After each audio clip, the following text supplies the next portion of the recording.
Dek, kau masakkanlah Indomie, Dek. Aku mau makan loh. Aku udah masak itu loh bang. Lagian pun capek aku. Mau istirahatlah dulu aku. Hah? Capek kau bilang? Kau di rumah aja. Kau bilang capek? Di rumah aja kau bilang bang. Jadi kau pikir di rumah nggak capek? Di rumah lagi lebih capek bang.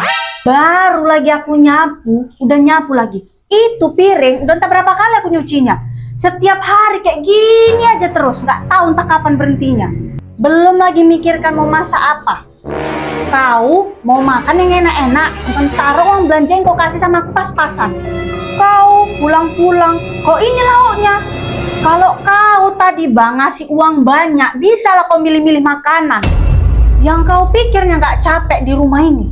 Jangan kau pikir aku di rumah enak duduk-duduk, santai, tidur-tidur. Pusing aku tahu kau pusing.